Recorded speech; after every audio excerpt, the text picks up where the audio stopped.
Hello and welcome everyone, my name is Angela, and I'm going to read Chapter 8 of Divergent. Starting now. The first thing we'll learn today is how to shoot a gun. The second thing is how to win a fight. Ford presses a gun into my palm without looking at me, and keeps walking. Thankfully, if you are here, you already know how to get on and off a moving train, so I don't need to teach you that.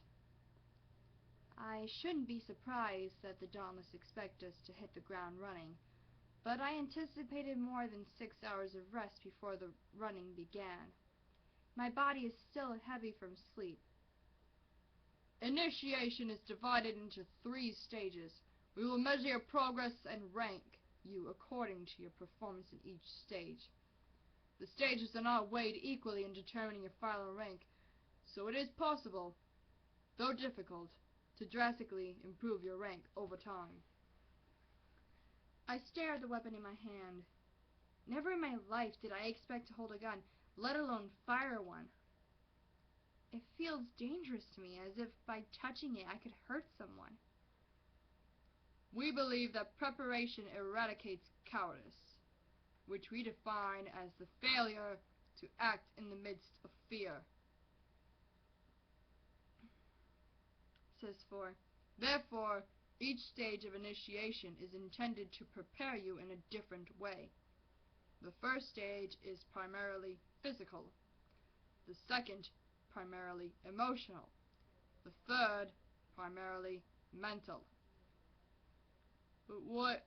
Peter yawns through his words. What does firing a gun have to do with bravery? Ford flips the gun in his hand, presses the barrel to Peter's forehead, and clicks the bullet into place. Peter freezes with his lips parted, the yawn dead in his mouth. Wake up, Ford snaps. You are holding a loaded gun, you idiot. Act like it. He lowers the gun. Once the immediate threat is gone, Peter's green eyes harden. I'm surprised he can stop himself from responding, after speaking his mind all his life in candor. But he dies, his cheeks red. And to answer your question, you are far less likely to soil your pants and cry for your mother if you're prepared to defend yourself. Ford stops walking at the end of the row and turns on his heel. This is also information you may need later on in stage 1, so watch me. He faces the wall with the targets on it. One square of plywood with 3 red circles on it for each of us. He stands with his feet apart, holds the gun in both hands, and fires.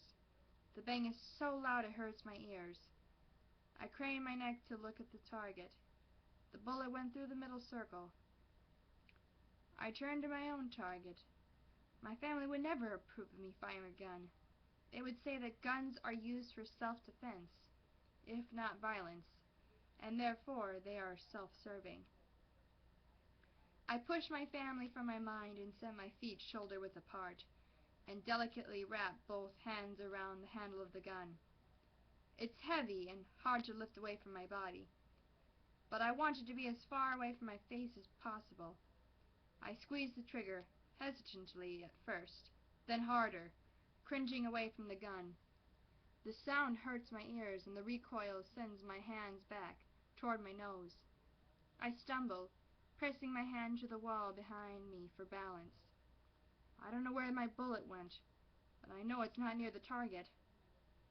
I fire again, and again, and again, and none of the bullets come close. Statistically speaking, says the erudite boy next to me. His name is Will, says grinning at me. You should have hit the target at least once by now, even by accident. He is blond with shaggy hair and a crease between his eyebrows. Is that so? I say without inflection. Yeah, he says. I think you're actually defying nature. I grit my teeth and turn toward the target. resolving to at least stand still. If I can't master the first task they give us, how will I ever make it through stage 1?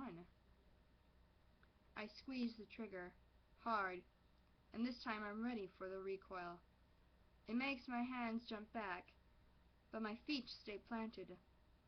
A bullet hole appears at the edge of the target, and I raise an eyebrow at will. So you see, I'm right. The stats don't lie, he says. I smile a little. It takes me 5 rounds to hit the middle of the target, and when I do, a rush of energy goes through me. I am awake, my eyes wide open, my hands warm. I lower the gun. There is power in controlling something that can do so much damage. In controlling something, period. Maybe I do belong here. By the time we break for lunch, my arms throb from holding up the gun and my fingers are hard to straighten. I massage them on my way to the dining hall. Christina invites Al to sit with us. Every time I look at him, I hear his sobs again, so I try not to look at him. I move my peas around my fork, and my thoughts drift back to the aptitude test, when Tori warned me that being divergent was dangerous. I felt like it was branded on my face, and if I so much as turned the wrong way, someone would see it. So far it hasn't been a problem, but that doesn't make me feel safe. What if I let my guard down or something terrible happens? Oh, come on, you don't remember me? Christina asks Al as she makes a sandwich. We were in math together just a few days ago, and I am not a quiet person. I slept through math most of the time, Al replies. It was first hour. What if the danger doesn't come soon?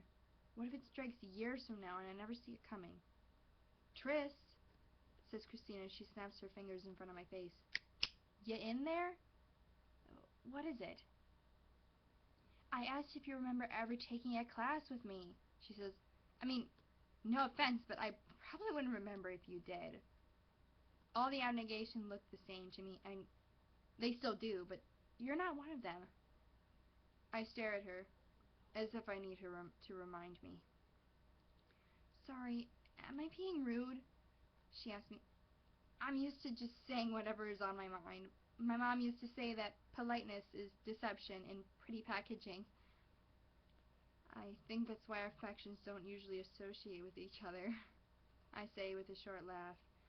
Candor and abnegation don't hate each other the way erudite and abnegation do, but they avoid each other. Candor's real problem is with amity. Those who seek peace above all else, they say, will always deceive to keep the water calm. Can I sit here? Says Will, tapping the table with his finger. What, do you not want to hang out with your erudite buddies? Says Christina. They aren't my buddies, says Will, setting his plate down. Just because we're in the same faction doesn't mean we got along. Plus, Edward and Myra are dating, and I would rather not be the third wheel. Edward and Myra, the other erudite transfers, sit 2 tables away, so close they bump elbows as they cut their food. Myra pauses to kiss Edward. I watch them carefully. I've only seen a few kisses in my life. Edward turns his head and presses his lips to Myra's. Air hisses between my teeth, and I look away. Part of me waits for them to be scolded. Another part wonders, with a touch of desperation, what would it feel like to have someone's lips against mine? Do they have to be so public? I say. She just kissed him. Al frowns at me. When he frowns, his thick eyebrows touch his eyelashes. It's not like they're stripping naked. A kiss is not something you do in public. Al, Will, and Christina all give the same knowing smile. What? I say. Your abnegation is showing, says Christina. The rest of us are all right with a little affection in public. Oh, well, I guess I'll have to get over it then. Or you can stay frigid. says Will, his green eyes glinting with mischief. You know, if you want. Christina throws a roll at him. He catches it and bites it. Don't be mean to her, she says. Frigidity is in her nature, sort of like being a know-it-all, as in yours. I am not frigid, I exclaim. Don't worry about it, says Will. It's endearing. Look, you're all red. The comment only makes my face hotter. Everyone else chuckles. I force a laugh, and after a few seconds, it comes naturally. It feels good to laugh again. Excuse me. After lunch, 4 leads us to a new room. It's huge, with a wood floor that is cracked and creaky and has a large circle painted in the middle. On the left wall is a green board, a chalkboard. My lower levels teacher used one, but I haven't seen one since then. Maybe it has something to do with the Dauntless priorities. Training comes first, technology comes second. Our names are written on the board in alphabetical order. Hanging at 3-foot intervals along one end of the room are faded black punching bags. We line up behind them and Forrest stands in the middle, where we can all see him. As I said this morning, says Ford, next you'll learn how to fight. The purpose of this is to prepare you to act, to prepare your body to respond to threats and challenges, which you will need if you intend to survive life as a Dauntless. I can't even think of life as Dauntless. All I can think about is making it through initiation. We will go over technique today, and tomorrow you will start to fight each other, says Ford. So I recommend that you pay attention. Those who don't learn fast will get hurt. Ford names a few different punches, demonstrating each one as he does. First against the air, then against the punching bag. I catch on as we practice. Like with the gun, I need a few tries to figure out how to hold myself and how to move my body to make it look like his. The kicks are more difficult, though he only teaches us the basics. The punching bag stings my hands and feet, turning my skin red, and barely moves no matter how hard I hit it. All around me is the sound of skin hitting tough fabric. Ford wanders through the crowd of initiates, watching us as we go through the movements again. When he stops in front of me, my insides twist, like someone stirring them with a fork. He stares at me, his eyes following my body from my head to my feet, not lingering anywhere. A practical, scientific gaze. You don't have much muscle, he says, which means you're better off using your knees and elbows. You can put more power behind them. Suddenly he presses a hand to my stomach. His fingers are so long that, through the heel of his hand touches one side of my rib cage, his fingertips still touch the other side. My heart pounds so hard my chest hurts, and I stare at him wide-eyed. Never forget to keep tension here, he says in a quiet voice. Ford lifts his hand and keeps walking. I feel the pressure of his palm after he's gone. It's strange, but I have to stop and breathe for a few seconds before I keep practicing. When Ford dismisses us for dinner, Christina nudges me with her elbow. I'm surprised he didn't break you in half, he says. She wrinkles her nose. He scares the hell out of me. It's that quiet voice he uses. Yeah, he's... I look over my shoulder at him. He is quiet and remarkably self-possessed, but I wasn't afraid that he would hurt me. Definitely intimidating, I finally say. Al, who is in front of us, turns around once we reach the pit and announces, I want to get a tattoo. From behind us, Will asks, A tattoo of what? I don't know, Al asks. I just want to feel like I've actually left the old faction. Stop crying about it. When we don't respond, he adds, I know you've heard me. Yeah, learn to quiet down, will you? Christina pokes Al's thick arm. I think you're right. We're half in out and half out right now. If we want to be all the way in, we should look the part.